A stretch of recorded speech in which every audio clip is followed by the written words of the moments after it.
सही है ना। नमस्कार साथियों, रण क्षेत्र क्लासेस के ऑनलाइन प्लेटफॉर्म पे मैं बालचंद तंवर आपका पुनः हार्दिक स्वागत अभिनंदन करता हूँ। जय हिंद, वंदे मातरम। कैसे दोस्तों, उम्मीद करते हैं बहुत ही अच्छे होंगे और आप अपनी तैयारी को भी निरंतर कर रहे होंगे। इसी में क्या है, उसी आपकी तैयारी में धार देने के लिए, थोड़ी मजबूती देने के लिए मैंने आपके सामने जो हिंदी व्याकरण का अपना सेशन रखा है, हिंदी व्याकरण का जो अपना सेशन रखा है वो उसमें हम कर रहे थे बात व्यंजन संधि के कुछ नियमों के बारे में, व्यंजन संधि के नियमों के बारे में बात कर रहे थे। कल अपन ने जो लास्ट नियम देखा था, कल अपन ने जो लास्ट नियम देखा था वो क्या था? कल अपन ने जो लास्ट नियम देखा था कि यदि प्रथम पद के अंतिम वर्ण में कौन सा किसी वर्ग का चौथा वर्ण हो, किसी वर्ग का कौन सा वर्ण हो, किसी वर्ग का चौथा वर्ण हो और बाद में तीसरे या चौथे वर्ण में से कोई भी एक हो, बाद में तीसरे या चौथे वर्ण में से कोई भी एक हो, बाद में तीसरे या चौथे वर्ण में से कोई भी एक हो, तो इस चौथे के स्थान पे हम क्या कर देंगे? तीसरा वर्ण आदेश कर देंगे। इस चौथे के स्थान पे क्या कर देंगे हम? इस चौथे के स्थान पे हम तीसरा वर्ण आदेश कर देंगे। उसमें अपन उदाहरण की बात कर रहे थे, तो देखिए अपने सामने मान लो एक उदाहरण आता है, इसको मैं हटा देता हूँ, है ना। कगज, क्या उदाहरण आता है? कगज। अब देखो मैंने क्या कहा कि इसमें से प्रकारों में से अपने से कोई प्रश्न नहीं पूछेगा, केवल सीधा उदाहरणों में से प्रश्न पूछेगा, तो अपने को ध्यान क्या रखना है? अपने को ध्यान ऐसा रखना है कि अपने को सीधा पता होना चाहिए कि इसमें कौन सी संधि है, बस इतना सा इसमें पूछेगा। या फिर अपन से संधि विच्छेद देके इसमें से जुड़वा लेगा, ये दोनों प्रश्न अपन से पूछ सकता है। क्यों? क्योंकि प्रकार में से क्यों नहीं पूछेगा? प्रकार में से इसलिए नहीं पूछेगा क्योंकि हिंदी व्याकरण में व्यंजन संधि के प्रकार नहीं है, इसलिए अपन नियमों के रूप में बात कर रहे हैं। और अपना चौथा नियम चल रहा था। देखो इसके उदाहरण की बात करें तो सबसे पहले इसका शाब्दिक विच्छेद कर लो, वर्णिक विच्छेद कर लो। तो के बाद में ग, फिर इसमें से क्या निकलेगा? तो इसमें से अ को नहीं निकालते हैं ना, पूरा ले लेते हैं। क्या इसमें से अ को भी निकाल दो, अ, और पीछे क्या बचा? ज। अपने को क्या चाहिए? अपने को चाहिए, देखो दो क्या दिख रहे हैं? दो तीसरे वर्ण। और इसकी पहचान क्या होगी सर? इस नियम की पहचान क्या होगी? तो इस नियम की पहचान या तो दो तीसरे वर्ण दिखेंगे, या तो दो कैसे दिखेंगे? या तो क्या दिखेंगे? दो तीसरे वर्ण दिखेंगे, है ना, या फिर तीसरा और चौथा वर्ण दिखेगा। या तो दो तीसरे वर्ण दिखेंगे, या फिर दो तीसरे वर्ण दिखेंगे, और या फिर तीसरा और चौथा वर्ण में से कोई अपने को दिखेगा। अब देखिए, अब इसके उदाहरण की बात करें तो अपने को दो तीसरे दिख रहे और दो तीसरे दिख रहे, तो किसको बदलना है? पीछे वाले से अपने को कोई लेना देना नहीं है, पीछे वाले से अपने कोई लेना देना नहीं है। अपने को क्या करना है? अपने को क्या करना है? आगे। तो इसका संधि विच्छेद क्या होता है? देखो इसका संधि विच्छेद अगर बात करें तो इसका संधि विच्छेद होगा, इसका संधि विच्छेद क्या होगा? कग धन गज। इसका संधि विच्छेद क्या होगा? इसका संधि विच्छेद कगधन गज होगा। कगज शब्द का संधि विच्छेद अपन से पूछे तो कगज शब्द का संधि विच्छेद क्या होगा? कगज शब्द का संधि विच्छेद क्या होगा? कगधन गज। और उसके बाद में हम क्या करेंगे? इसको अपने को क्या चाहिए था? अपने को प्रथम पद का अंतिम वर्ण चाहिए था। प्रथम पद का अंतिम वर्ण हमारे सामने ग, और द्वितीय पद का प्रथम वर्ण चाहिए था, वो भी हमारे सामने ग। तो देखो ये भी तीसरा है, ये भी तीसरा है, और ये भी तीसरा है। और हमें पता है कि अगर तीसरा, दो जगह अगर तीसरे दिख रहे हैं तो अपन ने क्या करना है? अपने को इस तीसरे को आगे वाले तीसरे को चौथे में बदल देंगे। देखो क वर्ग का, अब मेरे को बताओ क वर्ग का चौथा क्या होता है? क वर्ग का चौथा होता है, नहीं, ये नहीं है। आप इसको ध्यान से वापस देखो। अब देखना हमारे सामने क्या है? कगज शब्द आता है। कौन सा शब्द आता है? कगज। और कगज का जब अपन संधि विच्छेद करेंगे, तो इसका होता है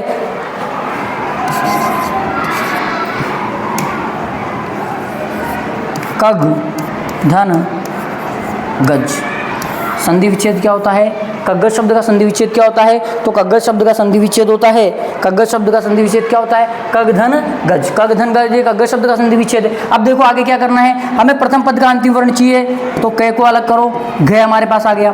द्वितीय पद का प्रथम वर्ण क्या आ गया? ग हमारे पास आ गया, और पीछे क्या? ज। अब देखो, अब अपने को उसको बदलना है कि आगे कौन सा है? चौथे नंबर का, पीछे कौन सा है? तीसरे नंबर का। तीसरे या चौथे में, तो हमें पता है कि यदि आगे चौथा हो और पीछे तीसरे या चौथे में से कोई भी वर्ण हो तो हम क्या करेंगे? ये आगे वाला जो चौथा है इसको क्या कर देंगे? इसको किस में बदल देंगे? तीसरे में। इसको किस में बदल देंगे? तीसरे में। तो क्या बनेगा? के का ग, क्या बन गया? ग। और आगे क्या ऐसा का ऐसा ही, और पीछे क्या गज। और अब अपन इसको अगर जोड़ते हैं तो इसको जोड़ेंगे तो क्या बन गया, इसको जोड़ेंगे तो क्या बन गया, कगज। इसको जोड़ेंगे तो क्या बन गया, कगज। इसको जोड़ेंगे तो क्या बन गया हमारे सामने, कगज। ये हमारे सामने उदाहरण है, कगज है ना। इसको आपको ध्यान से देखना, आप आराम से इसका स्क्रीनशॉट लीजिए, अब आराम से आप इसका स्क्रीनशॉट लीजिए। देखो इसके कुछ उदाहरणों की हम बात करें, इसके कुछ उदाहरणों की हम बात करें। देखिए इसका एक उदाहरण आता है क्या, बुद्धि। क्या आता है, बुद्धि। एक इसका उदाहरण आता है युद्ध। क्या आता है, युद्ध। एक इसका उदाहरण आता है बुद्ध। क्या आता है, बुद्ध। बुद्धि, युद्ध और बुद्ध, बुद्धि, युद्ध और बुद्धि, ये इसके उदाहरण है, ये इसके उदाहरण है। अगर हम बात करें, अब देखिए क्या है, पहचान तो हुई कि सर तीसरा या चौथा एक साथ दिखेंगे, तीसरा या चौथा कहाँ दिखेंगे, एक साथ। तो देखिए इसको, ये चौथा है और ये तीसरा, ये चौथा है और ये तीसरा, ये चौथा और ये तीसरा। तो इसका मतलब अपना जो नियम है वो प्रॉपर लग रहा है, अपना नियम लग रहा है। और अपने को ध्यान यही रखना है कि कौन से नियम को लगाना है, केवल इतना सा अपने को ध्यान रखना है। तो बुद्धि शब्द का अगर संधि विच्छेद की बात करें तो बुद्धि शब्द का संधि विच्छेद होता है बुद्ध धन धी। बुद्धि शब्द का संधि विच्छेद क्या होता है, बुद्ध धन धी। युद्ध शब्द का संधि विच्छेद क्या होता है, युद्ध धन ध। युद्ध शब्द का संधि विच्छेद क्या होगा, युद्ध शब्द का संधि विच्छेद होगा युद्ध धन ध। और बुद्ध शब्द का संधि विच्छेद क्या होगा, बुद्ध शब्द का संधि विच्छेद होगा बुद्ध धन ध, बुद्धन ध। ये इन तीनों के संधि विच्छेद हैं, ये इन तीनों के संधि विच्छेद हैं। अब अपने को क्या करना है कि सर इतने ही है क्या, इतने ही है क्या, बिल्कुल इतने ही है। ज़्यादा इसके इस नियम के ज़्यादा अपने पास उदाहरण नहीं है। लगभग जो आपको दे रखा है एनसीईआरटी और आईबीएससी में जो दे रखा है वो मैंने आपको बताया कि बुद्धि है इसका, युद्ध इसका है और बुद्ध इसका है। और संधि पूछे तो कौन सी, व्यंजन संधि। संधि पूछे तो व्यंजन। नियम आपसे पूछेगा ही नहीं। नियम क्यों नहीं पूछेगा, क्योंकि कितने सारे नियम है, कैसे, और ये फिक्स भी नहीं है। जो नियम मैं आपको बता रहा हूँ ऐसा नहीं कि किसी किताब में फिक्स लिखा हुआ है कि इसमें 26 नियम होंगे, 24 नियम होंगे। ये अपन ने अपनी सुविधा के अनुसार, अपनी पढ़ने की सुविधा के अनुसार अपने इनको बनाया है। तो आप इसका भी स्क्रीनशॉट लीजिए।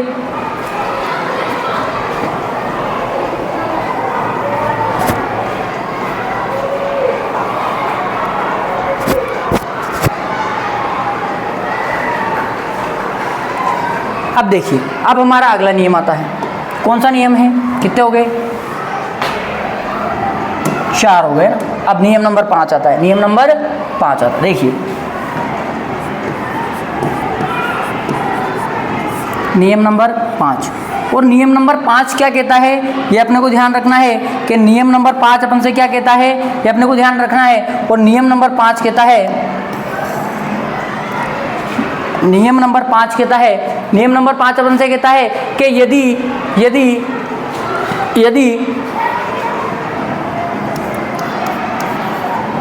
री के बाद, किसके बाद, यदि री के बाद, यदि री के बाद हमारे पास द वर्ण हो, यदि री के बाद हमारे पास कौन सा वर्ण हो, यदि री के बाद, और री कौन सा है, मैंने आपको उच्चारण स्थान बताए थे, उसमें बताया था कि ये कौन सा है, मूर्धन्य। तो अपन कह सकते हैं यदि मूर्धन्य री के बाद में द वर्ण योग करता है, यदि मूर्धन्य री के बाद द वर्ण योग करता है तो इसके स्थान पर, किसके स्थान पर, अब देखो हर बार क्या कर रहे थे, हर बार अपन पहले वाले को, हर बार किसको, हर बार अपन पहले वाले को चेंज कर रहे थे, हर बार किसको चेंज कर रहे थे, हर बार पहले वाले को चेंज कर रहे थे, हर बार पहले को कर रहे थे ना।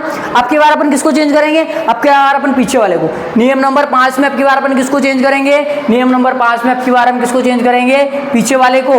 और इस री के बाद में यदि द वर्ण हो तो हम इस द वर्ण को किस में बदल देंगे, इस द वर्ण को अणय में बदल देंगे। क्यों, क्योंकि ये क्या है, तो मैंने आपको बताया कि ये मूर्धन्य है, क्या है, मूर्धन्य है, और ये अणय भी कैसा है, ये भी मूर्धन्य है, ये भी कैसा है, मूर्धन्य है। तो और द तालव्य है, तो यदि री के बाद में तालव्य वर्ण द हो तो उसको हम मूर्धन्य वर्ण अणय में बदल देंगे। मूर्धन्य वर्ण अणय में क्या कर देंगे, आदेश कर देंगे। मूर्धन्य वर्ण अणय में क्या कर देंगे, आदेश कर देंगे। और आदेश करने का मतलब आप समझते हो, मैंने आपको पहले बताया है कि इसको बदलकर क्या लिखना है, इसको बदलकर दूसरा लिखना है, इसको बदलकर दूसरा लिखना है। आप आराम से इस नियम का अपने का स्क्रीनशॉट लीजिए, फिर मैं आपको इसके उदाहरण के बारे में बताता हूँ। लीजिए,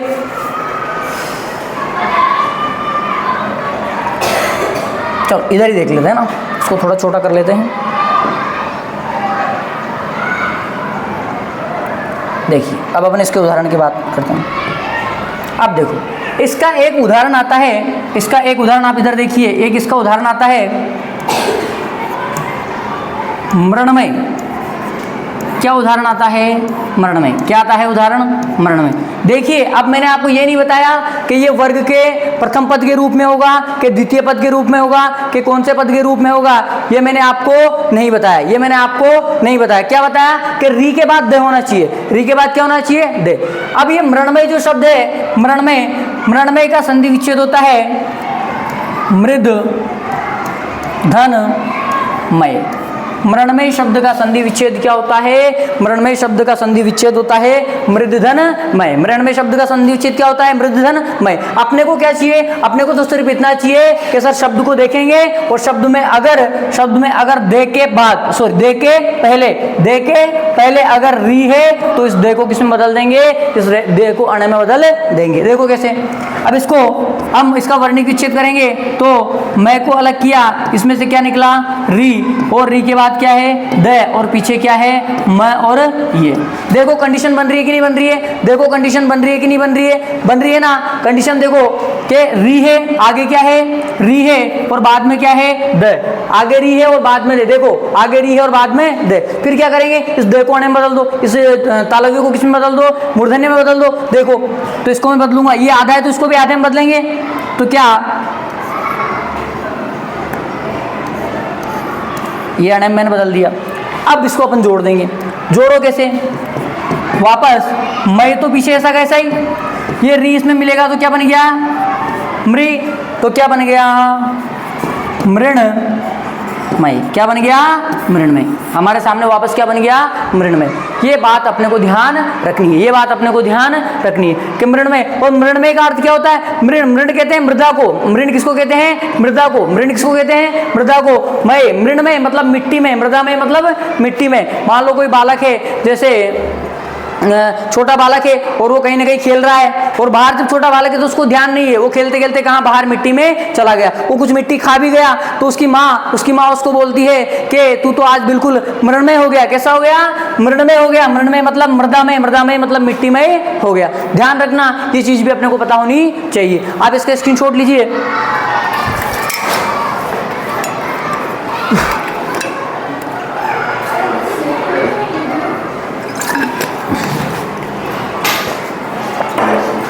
देखिए अब अपन इसके उदाहरणों की बात करते हैं।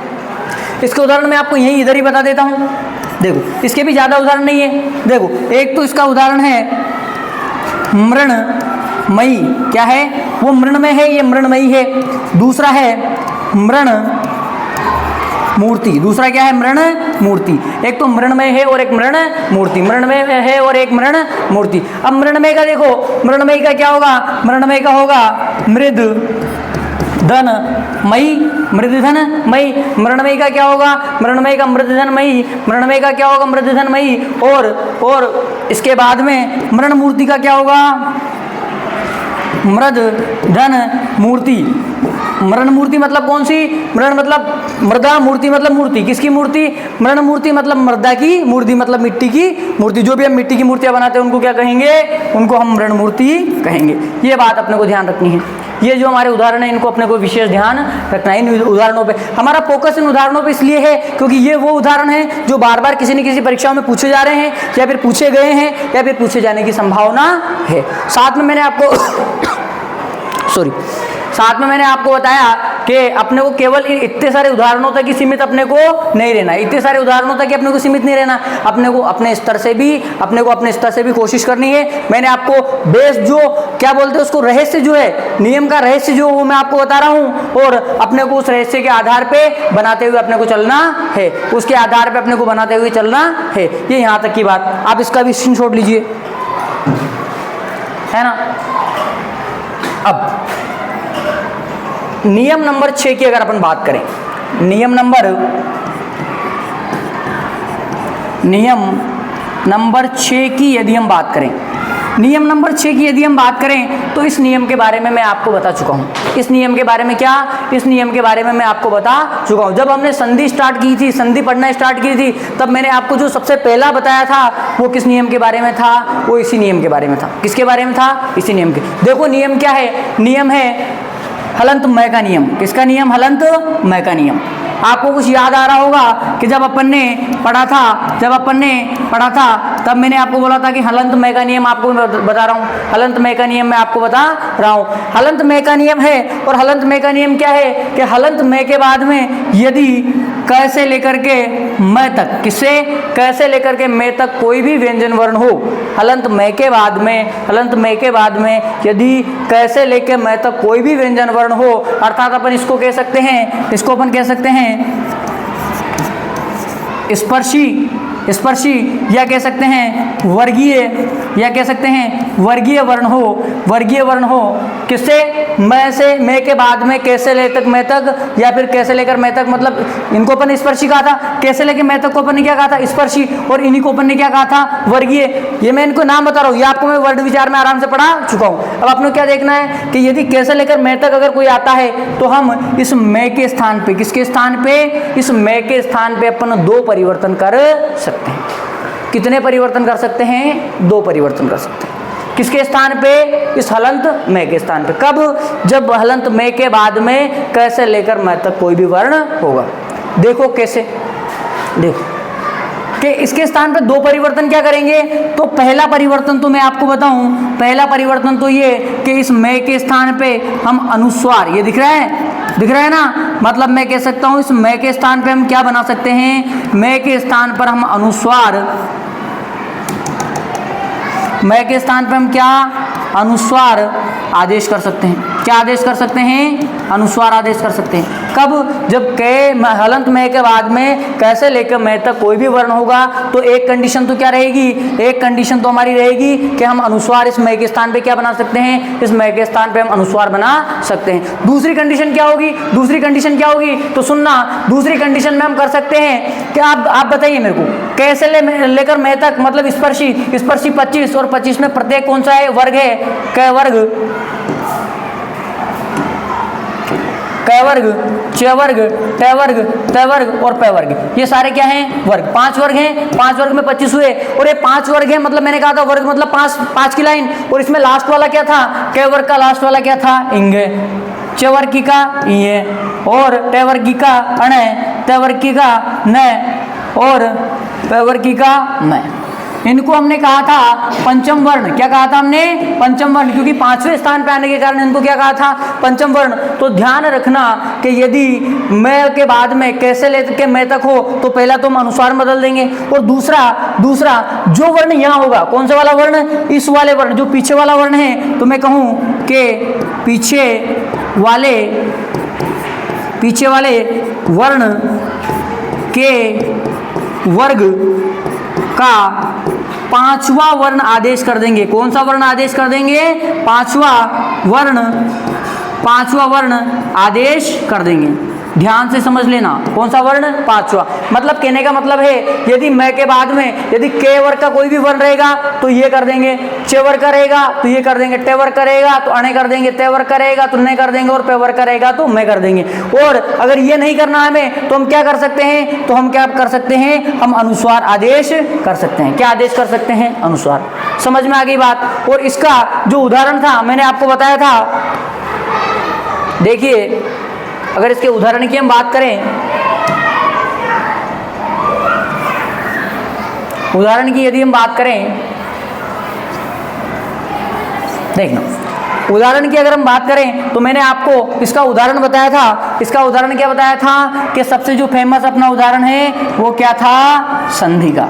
कौन सा उदाहरण बताया था? संधि का। और इसी संधि को कैसे भी लिखते हैं, मैंने आपको स्टार्टिंग में बताया था कि इसी संधि को ऐसे भी लिखते हैं। संधि है ना, इसको कैसे लिखते हैं, दो तरीके से लिखते हैं। और मैंने आपको बताया था कि अगर आपसे कोई पूछे कि संधि का जो है, संधि का जो विच्छेद क्या होगा, अगर आपसे कोई पूछे कि संधि शब्द का विच्छेद क्या होगा, तो संधि शब्द का विच्छेद होता है सम, जो मैं आपको बता चुका हूं, समधन धी। क्या होता है, समधन धी, ये संधि शब्द का विच्छेद होता है, समधन धी संधि शब्द का विच्छेद होता है। अब देखो, अब अपने को क्या ध्यान रखना है, मैंने कहा था कि प्रथम पद के अंतिम वर्ण में क्या होना चाहिए, इसका पहले वर्णिक विच्छेद कर लो, तो क्या है, मैं हलंत में है, बिल्कुल। अपने को क्या चाहिए था, अपने को हलंत में चाहिए था। हलंत में के बाद में कैसे लेके मैं, तो कोई भी वर्ण हो, देखो अगर अपन इसको थोड़ा और अलग करते हैं, देखो थोड़ा और अगर इसको अलग करते हैं तो स मैं, ठीक है, अलग कर दिया, ध और ध को आधा किया तो मैंने इसमें से क्या निकल गया, ई। अब देखो, मैं है आगे, पीछे तय वर्ग का है, ध है ना, मतलब कैसे मैं आ रहा है, कैसे मैं आ रहा है, और कौन से वर्ग का है, त वर्ग का, त थ द ध, चौथा है, ठीक है। तो अब हम क्या करेंगे, तो हम इस मैं के स्थान पे कितने काम कर सकते हैं, दो। कितने काम कर सकते हैं, दो। पहला क्या करेंगे, तो मैंने बताया कि पहला तो क्या कर सकते हैं, अनुस्वार बना सकते हैं, और दूसरा क्या करेंगे, दूसरा हम कर सकते हैं जो पीछे वाला रहेगा ना, उसका कौन सा, पांचवा, उस वर्ग का पांचवा। देखो देखना, स, इसके स्थान पे मैं दो कर रहा हूं, पहले नंबर पे देखना, पहले नंबर पे जो मैंने क्या किया, मैं इसके स्थान पे क्या आदेश कर देता हूं, अनुस्वार। क्या आदेश कर देता हूं, अनुस्वार। और दूसरा मैं क्या बनाऊंगा, दूसरा। अब देखो, दूसरा बना रहे हैं, ध कौन सी लाइन का है, तय वर्ग का। कौन से वर्ग का है, तय वर्ग का। और तय वर्ग का पांचवा क्या होता है, न। तय वर्ग का पांचवा क्या होता है, न। तो मैं इसकी जगह क्या बना दूंगा, इसकी जगह एक और क्या बना दूंगा, न। और ये हलंत है तो ये भी क्या होगा, हलंत। अब देखो अपन जोड़ेंगे, पीछे क्या बचा है, पीछे बचा है ध और ई, और आगे क्या बचा है, स। आगे क्या बचा है, स। अब देखना अच्छे से कि एक बार तो अपन किसको लेंगे, अनुस्वार को। और जैसे ही मैं अनुस्वार को लेता हूं तो मेरे सामने ये स, अनुस्वार, ध और ध में की बात लगेगी, तो देखो ये इसमें मिल जाएगी छोटी, है ना, तो संधि। और दूसरा यदि मैं न वर्ण को लेता हूं तो क्या बनता है, स आधा न, ध और ये संधि। ये शब्द हमारे सामने दोनों बन के आते हैं, ये हमारे सामने दोनों बन के आते हैं। ये बात आपको समझ में आ गई होगी, ये बात। और यही अपने को समझना था, यही हमारा नियम था, यही हमारा क्या था, यही हमारा नियम था। तो आप इसका पहले तो इस नियम का स्क्रीनशॉट लो,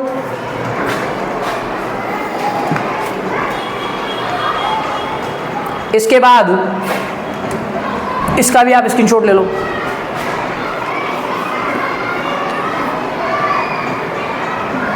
अब अपन इसके कुछ उदाहरणों की बात करते हैं, अब अपन इसके कुछ उदाहरणों की बात करते हैं। देखो, इसका एक अच्छा उदाहरण आता है,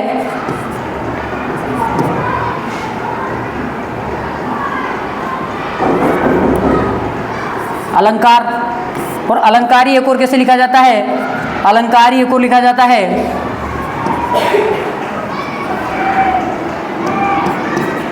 अलंकारी कैसे लिखा जाता है, ऐसे।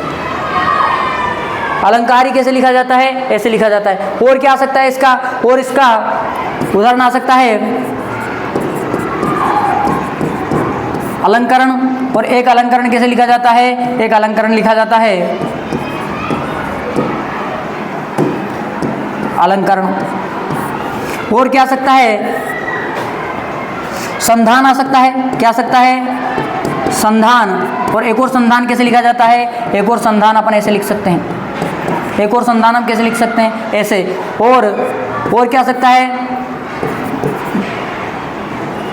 संबंध आ सकता है। क्या आ सकता है, संबंध आ सकता है। और क्या आ सकता है, और आ सकता है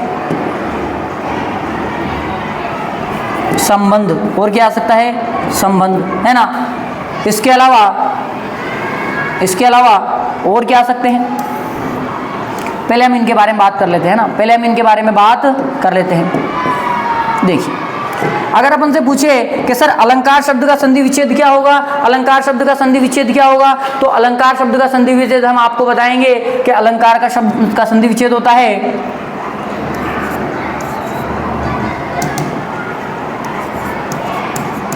अलम धन कार। अलंकार शब्द का संधि विच्छेद क्या होगा, अलम धन कार। अलंकार शब्द का संधि विच्छेद अलंकार। अलंकरण का क्या होगा, अलंकरण का होगा अलम धन करण। अलंकरण शब्द का क्या होगा? अलम धन करण।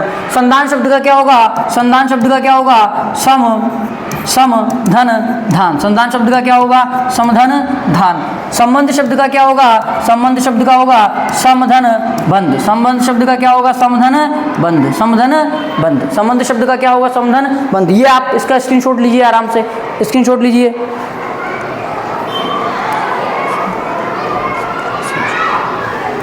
इससे आगे अगर अपन बात करें, आगे देखिए, एक आता है संपर्क। क्या आता है? संपर्क, है ना। एक शब्द क्या आता है? संपर्क। और अपन संपर्क को एक शब्द ऐसे भी बनता है। दूसरे की अगर बात करें, संबोधन क्या बनता है? संबोधन। और एक और संबोधन कैसे लिखते हैं? संबोधन ऐसे भी लिखते हैं, संबोधन, है ना। संबोधन ऐसे भी लिखते हैं। इसके बाद और हम अगर थोड़ी और बात करें तो देखिए, एक और आता है संजय। क्या आता है? संजय। और एक संजय को अपन कैसे लिखते हैं? एक संजय को अपन ऐसे लिखते हैं, है ना। एक और आता है, देखो जो संधि पढ़ रहे हैं, व्यंजन। व्यंजन भी इसी का उदाहरण है। व्यंजन भी किसका है? इसी का उदाहरण है। क्या आता है? व्यंजन। और इसको अपन लिखेंगे, इसको हम ऐसे भी लिख सकते हैं, व्यंजन। आगे बात समझ में। और क्या हो सकता है? और हो सकता है इसका मंजू। और क्या हो सकता है? मंजू। और क्या हो सकता है? मंजू को कैसे लिख सकते हैं हम? मंजू को हम ऐसे लिख सकते हैं। ये हमारे पास में मोटे मोटे जो शब्द हैं, ये हमारे सामने मोटे मोटे शब्द हैं। और इसके अलावा अगर एक और की हम बात करें तो एक और शब्द हम ले लेते हैं, किसका? शंकर। एक और हम क्या ले लेते हैं? शंकर। और शंकर को अपन कैसे लिख सकते हैं? शंकर को हम ऐसे भी लिख सकते हैं। ये इसके मोटे मोटे उदाहरण हैं। अब देखिए संपर्क शब्द जो है, संपर्क शब्द का अपन से संधि विच्छेद पूछे तो क्या होगा? तो सर हम बताएंगे कि संपर्क शब्द का संधि विच्छेद क्या होता है? संपर्क शब्द का संधि विच्छेद होता है सम धन पर्क। क्या होता है संपर्क शब्द का संधि विच्छेद?